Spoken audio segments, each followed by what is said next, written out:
The last presidential election, meeting last week, was the first time to come since the Supreme Court Citizens United case, which essentially allowed unlimited, anonymous, or even hidden money to enter into the political system. But did Obama's win mean that extra money made no difference? And just how did outside cash influence these elections? Well, yesterday I spoke with Liz Kennedy, the counselor at Demos, about those very questions. At the end of the day, when you guys pour through all the data, was it basically that those big fat cats didn't get their money's worth, that at the end of the day we worried a lot more than we should have about Citizens United?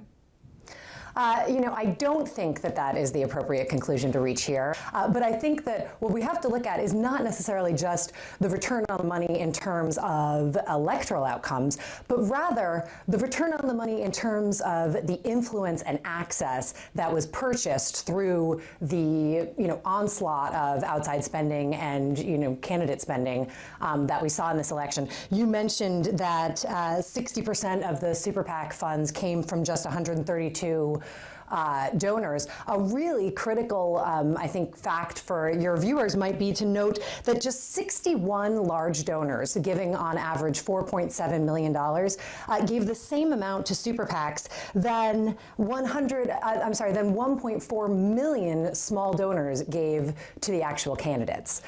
So it really comes down to not just who did the winning, but who did the giving, and what they are going to expect going forward in terms of actual governance and outcomes. Well, I guess my question would be, Sheldon Adelson as well as Karl Rove, one opened his checkbook and the other one brought in the checks. Neither found one single race here that they threw money after that they won.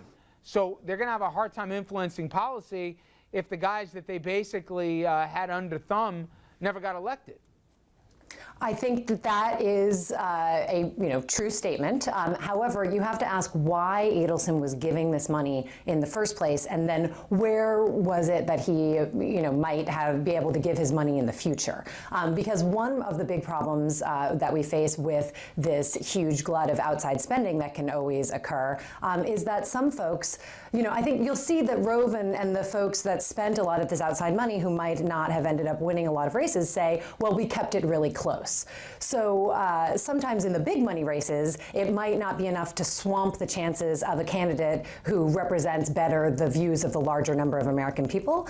But I think you have to really look at the down ticket races where some of this has an impact, particularly in the state governments that you see. And then also just the fear that folks that are in office might have in terms of taking, particularly progressive policies when they see that, 11% of giving to super PACs was actually done by for-profit corporations. And so there might be the fear that they will be hit by an onslaught of outside spending should they take the wrong positions. And then really the policy positions of the super wealthy, we find does not comport with the policy positions of average Americans. For example, the super wealthy are much likely to be more concerned with the deficit, they name that as their #1 concern, than with jobs, which is the #1 concern of average Americans. And yet we see the conversation in D.C., currently being about the deficit rather than what we can do to move forward with a strong job recovery.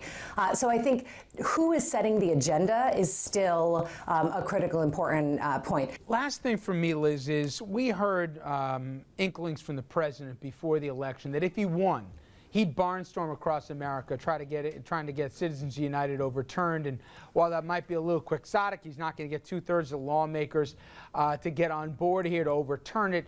Nonetheless, you got the impression he felt that strongly about it, that the American public is with him. It might lead to some changes. You think it was just rhetoric in the heat of the campaign season, or you think we're actually going to see it?